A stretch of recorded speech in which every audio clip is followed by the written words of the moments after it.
Nashville Predators beat the Vancouver Canucks 5-4 in a quick, easy win that didn't stress anybody out at any given time. Of course, we're being sarcastic there. Yep, a lot happened on the road for the Preds to get that win. Plus, Ryan Johansen out with what sounds like a pretty bad injury. How will his injury maybe affect the Predators at the trade deadline? Today on the Locked On Predators podcast.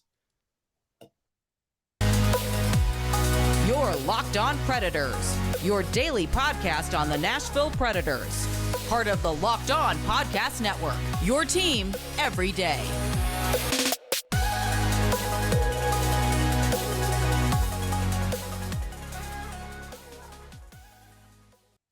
Thank you for making Locked On Predators your first listen of the day. Every single day, we are your free daily Nashville Predators podcast, part of the Locked On Podcast Network, your team every day. I'm Nick Morgan. I'm a writer and editor at ontheforecheck.com, and I have a partner in crime. You do. I'm Ann Kimmel. I'm a writer and editor at InsideThePreds.com. We also have a financial partner in crime, and this episode is brought to you by FanDuel Sportsbook, the official sportsbook of Locked On. Make every moment more. Visit FanDuel.com/LockedOn today to get started.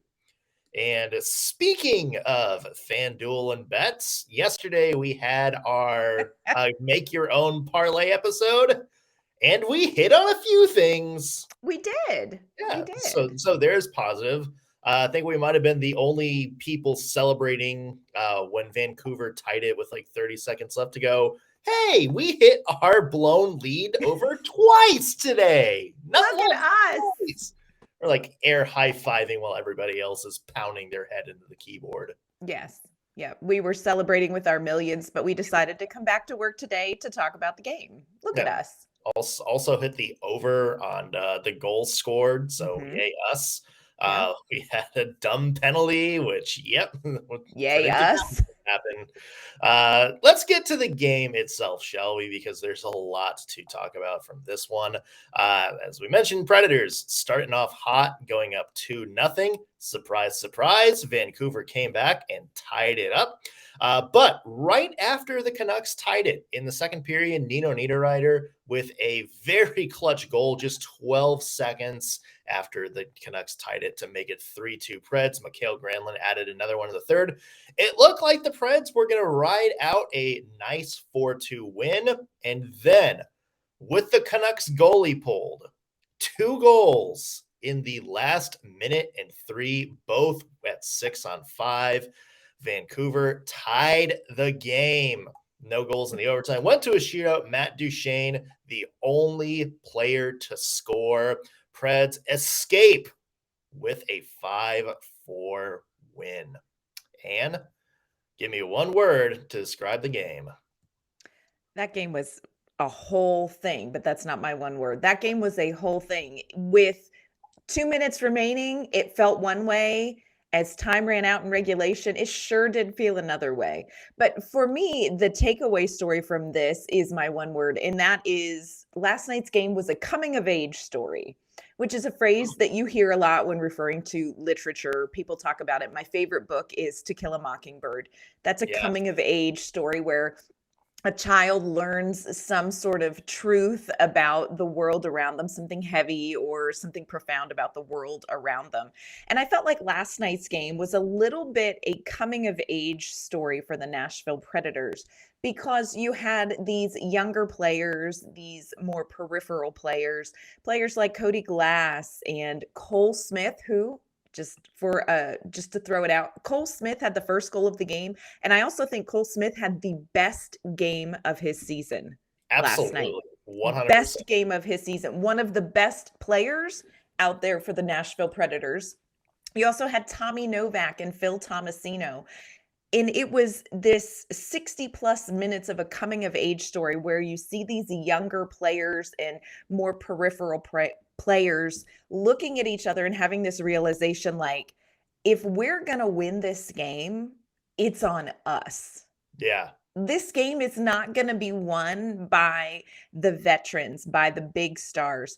we have to do this. We have to win this game for the Nashville Predators. So for me, this was a coming of age story, and it was full of all the great things that literature is full of, highs and lows and surprises and shocking turns. But in the end, the heroes weren't who you thought they were going to be in this game Yeah. against Vancouver. It was these young guys, these peripheral players. So for me, it was a coming of age story, and I liked it. Yeah, and Jusso Pärssinen, let's throw him in there too. Yes, 2 2 points. assists last night, looked very engaged, good setup on Phil Tomasino's goal. Yeah. I mean, that's the bright way of looking at it, Ann. Like Optimistic. optimistic. My one word for me, by the way, we're going to get into the performance of the young players a little bit more in a little bit, because we definitely want to deep dive that. My one word is shortcut. And I take it from the Simpsons episode where they're going to Itchy and Scratchy Land. And there is, they're going down the road. Homer's got his map and he's like, we'll take this shortcut. And Marge is like, oh, no, homie, don't take the shortcut. Stay on the road. And he's like, trust me, we'll be there before you know it. And it shows them like getting off on this dirt road. And the next scene shows them pulling up at Itchy and Scratchy Land at the big theme park, and the car is missing its roof. There's like banners like stuck to it. There's a US Army missile like lodged in the front thing. There's chickens flying out of Marge's hair, and they do a close up and everybody's got like, disheveled hair and bags under the eyes, and Homer just goes, all right, we made it. Let's never speak of the shortcut again. They got to where they needed to be, but boy, was there probably just a bunch of misadventures on that shortcut to get there, just like there were for the Nashville Predators. Everybody is saying 2 points is 2 points. Some people are not happy about that narrative. Preds Twitter was a place last night, that's for sure. I don't think the Predators are going to be happy with the way most of the team played, other than the younger guys you talked about. But, I mean, they got the 2 points. I mean, and if they win the playoff spot by 1 point at the end of the season, you can look back and it's like, well, they got it. They got everybody, if they get a playoff spot by 1 point, I want everybody on Preds Twitter to send Cole Smith some Venmo money for a beer. Yes. Or, a couple of shots of Fireball, whatever his liquor. Whatever his taste is, yes. Yeah. Yes. We asked you guys to chime in with your one words as well. Rob Della's, he kind of backed on you, Ann, or he kind of backed up what you just said. He said, hopeful, 2-goal lead, collapsed twice was bad, but Novak, Pärssinen, and Tomasino Glass all look good tonight. So, yeah, I mean, that's a positive. A couple of less positive points. Kara Perrong said we're better than this. Not one word, but blowing a 2-goal leads twice. Yep, I agree with you. Bill L said for sale. Daniel Rogers at Preds Threads said figures. And then Brian the Gamer 24. Why? Just why? Yeah, that's technically 3 words, but oh well. So it feels like Preds fan base kind of capturing the up and down nature of this game a little bit, Ann. Yeah. I did want to hit on not only how well these youngsters played, these younger players played, but I do think we would be remiss if we didn't have the uncomfortable conversation about how the veterans played as well. Yeah, and that is something that we are going to tackle coming up in just a second. Plus, latest on Ryan Johansen's injury.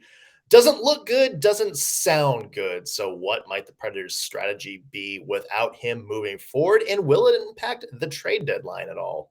But first, want to mention today's episode is brought to you by FanDuel Sportsbook. It's a midway point in the NBA season, which means now is the perfect time to download FanDuel, America's #1 sportsbook. And that's because new customers get a no-sweat first bet up to $1,000. That's bonus bets back if your first bet doesn't win. All you have to do is download the FanDuel Sportsbook app, which is safe, secure, and super easy to use. And then you can bet on everything from money line to point scores to 3 points drained. You can bet the spread, money line, whatever you want on who's going to win the game. You can bet on player props, like how many points is Steph Curry going to score? How many rebounds is Joel Embiid going to get? How many assists is Damian Lillard going to have tonight? Plus more exclusive bets like the 2x3, which is 2 3-pointers scored in the first 3 minutes of the game. Plus, FanDuel even lets you combine your bets for a chance at a bigger payout with a same-game parlay.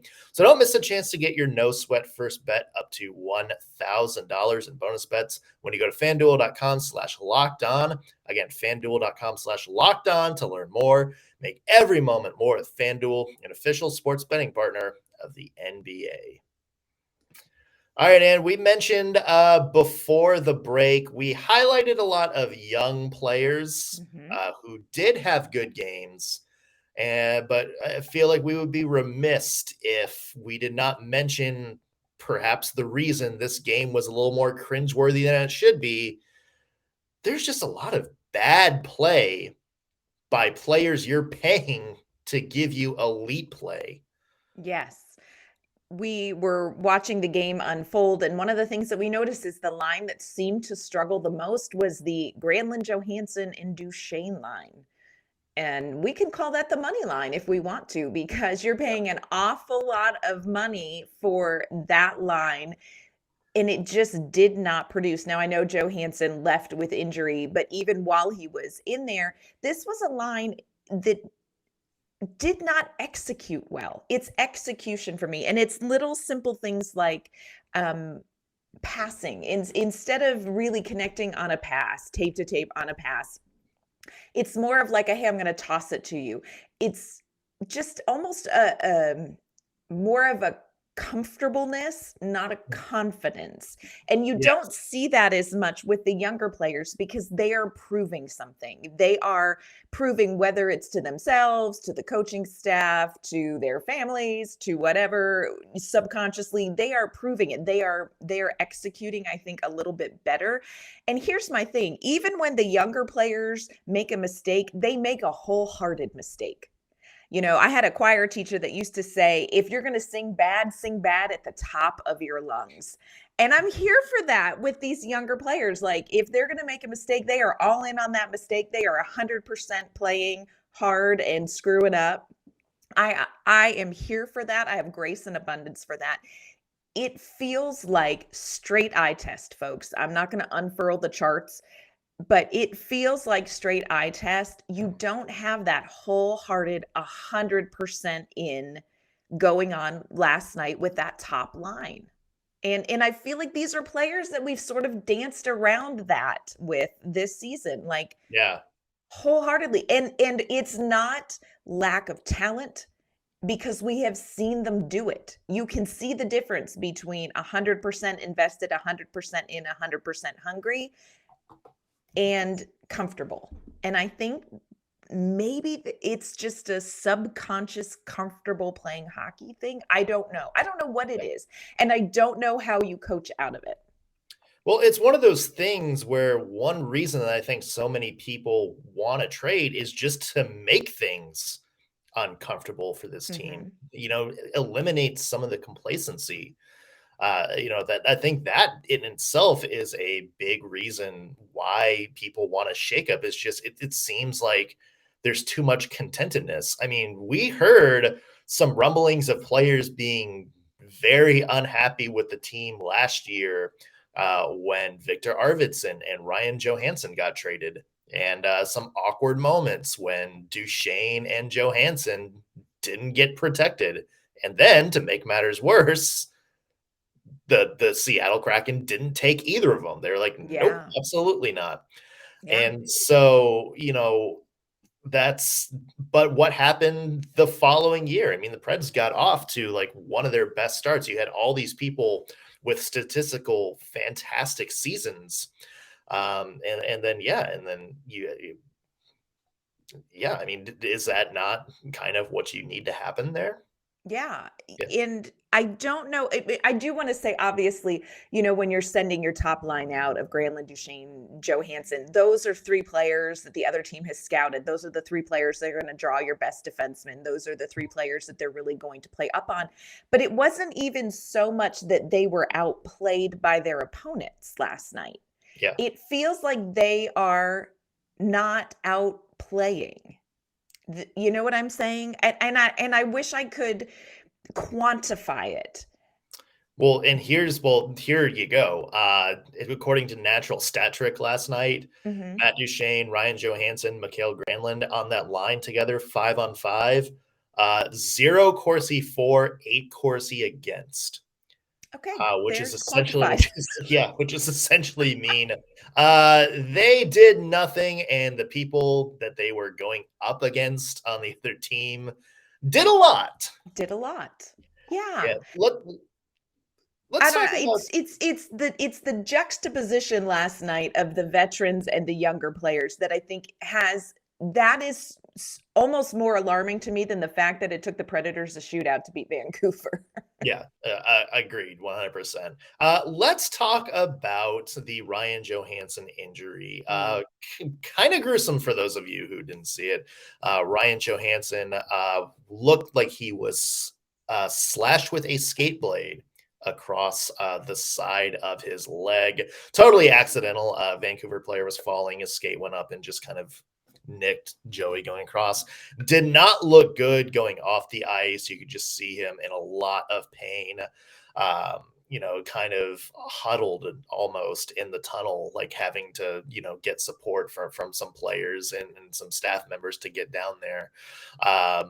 According to Teresa Walker, she saw Ryan Johansen leave the arena last night with a walking boot on and putting absolutely no weight whatsoever on that leg.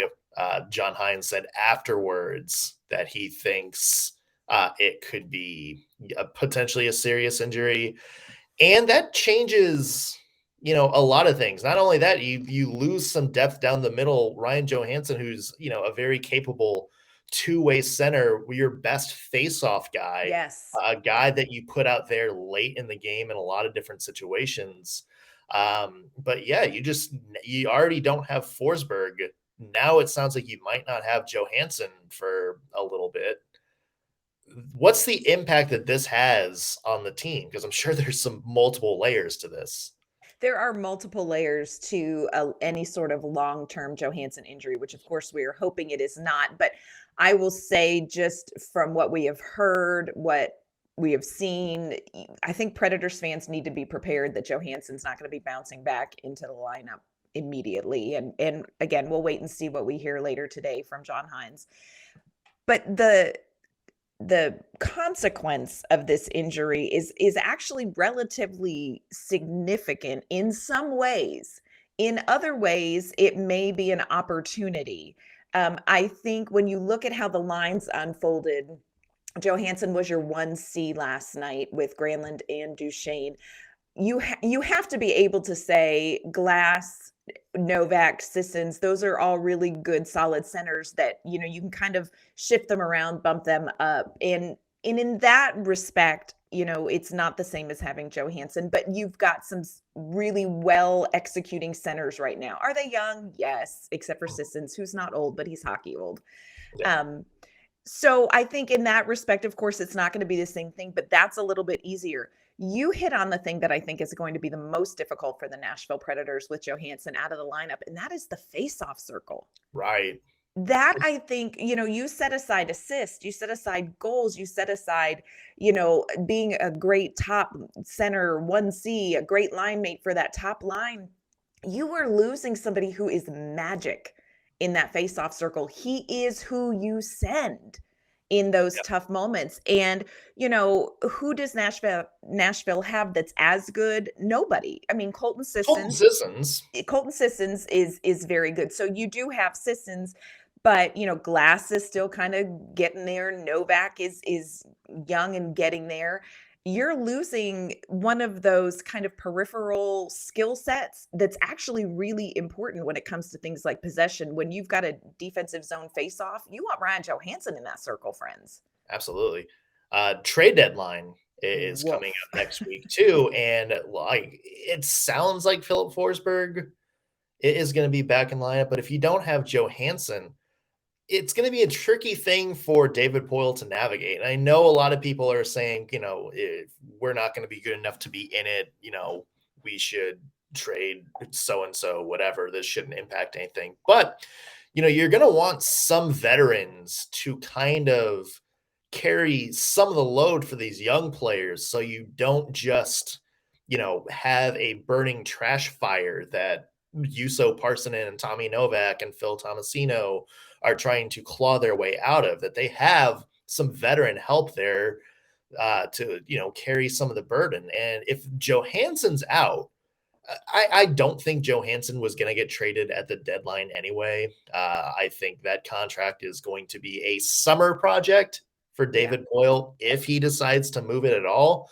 But with that in mind, do you hold off trading somebody like Mikael Granlund, who can play center, just so you don't have players in these kind of drowning in responsibility roles that maybe they're not 100% ready to do full time yet? Or somebody like Nino Niederreiter, who is not only a good depth scorer but somebody on the power play. His name has been mentioned in trade rumors as well. Johansen was a big piece of that power play. Do you try to preserve some of that depth so you're not, waiting for, Cody Glass to be like, okay, well, now your responsibility to score 10 goals on the power play. Right.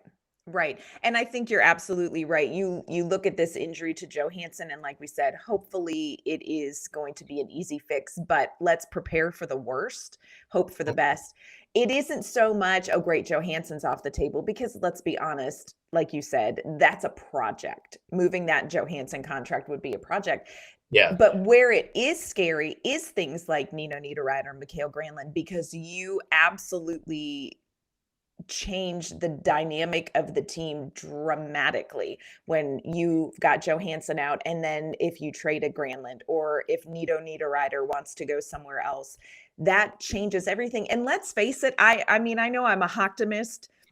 Even I can't believe I'm saying this, but let's remember that technically the Predators aren't out completely of the wild card race. Like, this is a team, statistically, friends, it don't look good, but they're still chasing that. This is not a team that has surrendered this season, and you want to be able to put your best players out there to chase that. You trade Mikael Granlund, Nino Niederreiter, Tanner Jeannot. What does that do? What does that say about what you're willing to sacrifice this season? This Johansen injury affects a lot more than just the next couple of games.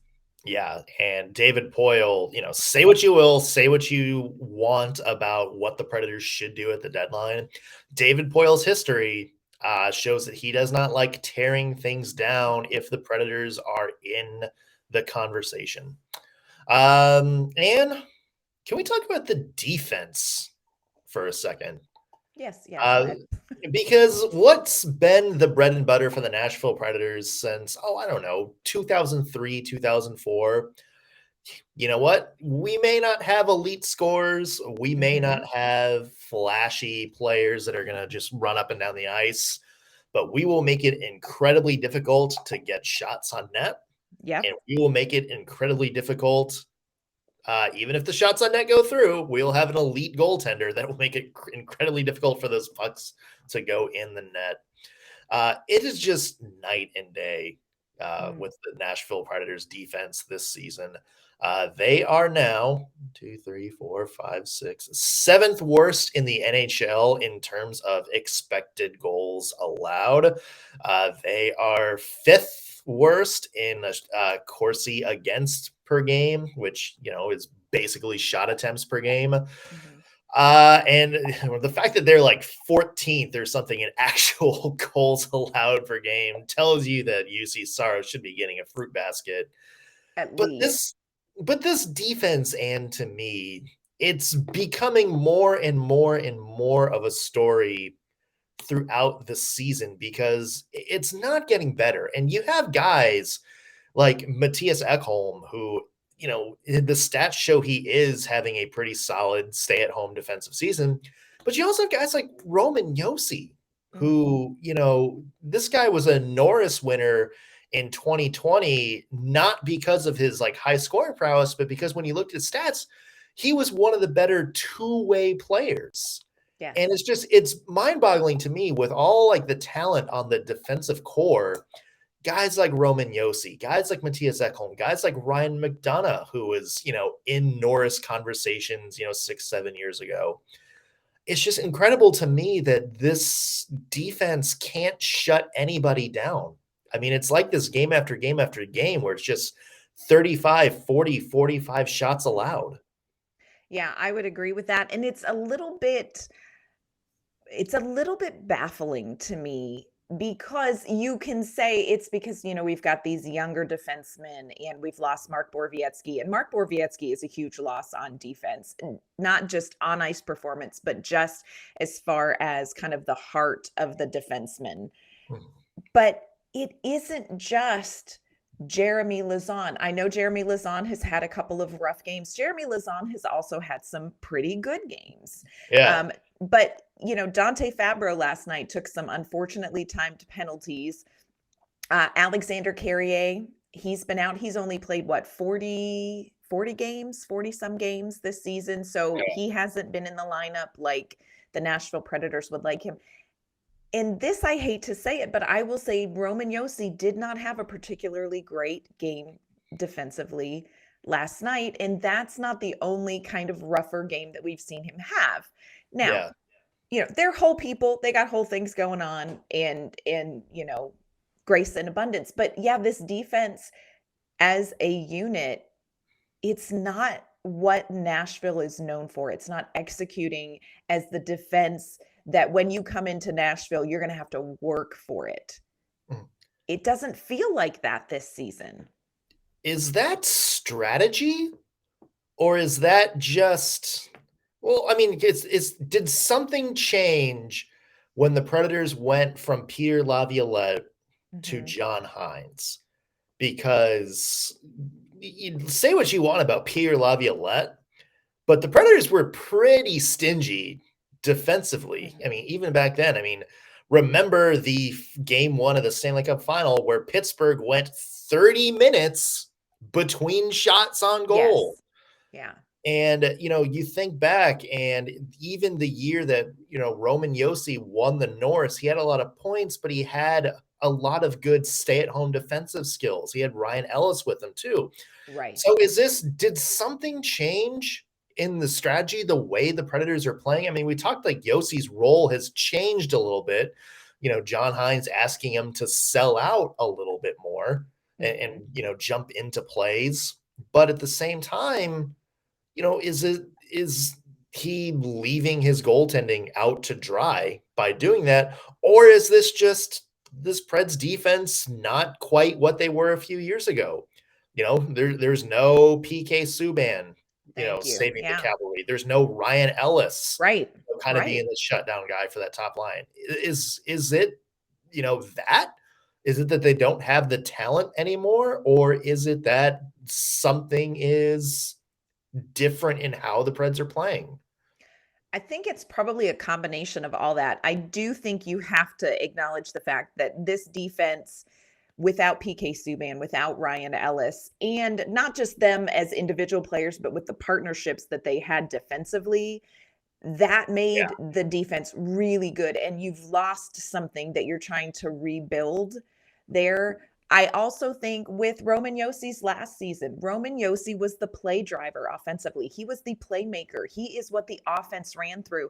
And when that is your role for a season and you come back in, you don't just shake, you know what I'm saying? Like, you don't just shake off that role and go back to, hey, I'm going to go back to being more of like this defensively minded defenseman. And I wonder if that's a tough line to walk for that to be your role. So, I think there's an element of that. I think you're bringing in some younger players who are, right now we've got Kevin Gravel, who is gaining experience. He's got NHL games under his belt and all that stuff. But this is an AHLer. Yeah, this isn't a team that is made up of a well-oiled defensive machine, and a lot of that is circumstance. Again, Mark Borowiecki going down, huge. Alexander Carrier being out, huge. Roman Josi and Matthias Ekholm, and I say this as somebody way, way older, are hockey, they're on the other side of the hockey age bell curve. It's not quite the same. And it's something that's going to need to be addressed. We did not see the best defensive performance last night. When you give up twice 2-goal leads, A, you make Nick and I some money, but B, Right. that's a thing you've got to address. And you have to remember, like, in the last minute, they couldn't, they were on a 6-on-5. Get it? You were out man, but you couldn't get the clear. You couldn't get, a line change to get some fresh legs in there and that kind of thing. And those are the moments where you need not just your two defensemen, but you need everybody on there working towards that. And I think as we kind of try to close the chapter on this game and look ahead to what's coming next, this Predators team has to ask themselves, set aside, the Ryan Johansen injury and what that means, and set aside, this wasn't the veterans' best game, and set aside, thank goodness for these young players, but can they consistently continue this? The core question the Predators need to ask themselves is, if you cannot beat the Vancouver Canucks in 60 minutes, are you able to win a first-round playoff series? Are you able to win a first-round playoff game? Yeah. You look at the team last night, and I said this jokingly to my husband, but the team in chunks of the game last night, I'm like, this is a team that would get swept in 3 games in the first round of the playoffs. Yeah. So there's a lot that needs addressed with this Nashville Predators team if they are still going to get in the playoffs by chasing points. And if they can by some way do it, there is a lot that will need done before the postseason begins. And the Nashville Predators go on the road against the San Jose Sharks. And here's the thing, Ann. Sharks 18, 29, and 11 this year. They are firmly in the Connor Bedard sweepstakes. This was their tanking year. Go through the stats. San Jose is better than them on the power play. San Jose is much better than them on the penalty kill. They're better at scoring. They have more goals for per game. The only thing they're worse at is goals against per game. And a lot of that is, again, UC Saros. They're better defensively, better at expected goals against. So they're playing teams with worse records that statistically are doing better than them. Right. And right. that to me, I think I have my opinion on what the Predators should do at the deadline. I have my opinion on what the strategy should be moving forward. But, when you look at stats like that, I mean, it's pretty good evidence that this team needs to be put under the microscope very quickly. As we mentioned, Preds play San Jose on Thursday and then Arizona this weekend. It is going to be an interesting road. And, by the way, next week, the NHL trade deadline. So there is going to be a lot for us to cover, a lot for us to break down. And where can people find your work? You can find my work online at InsideThePreds.com. You can find me on Twitter at ANK_MamaOnIce. You can find me at ontheforecheck.com. Follow me on Twitter at _NSMorgan. Also, be sure to follow the podcast, LO_Predators. And however you're listening to us, whether you're watching us on YouTube or streaming us on your favorite podcasting platform, hit that subscribe button so you'll always know when we have fresh shows out for you. Plus, helps us out a little bit too. That's going to do it for us on today's Locked On Predators podcast. Thank you for making us your first listen of the day. We will be back tomorrow with an all-new episode. We'll see you then.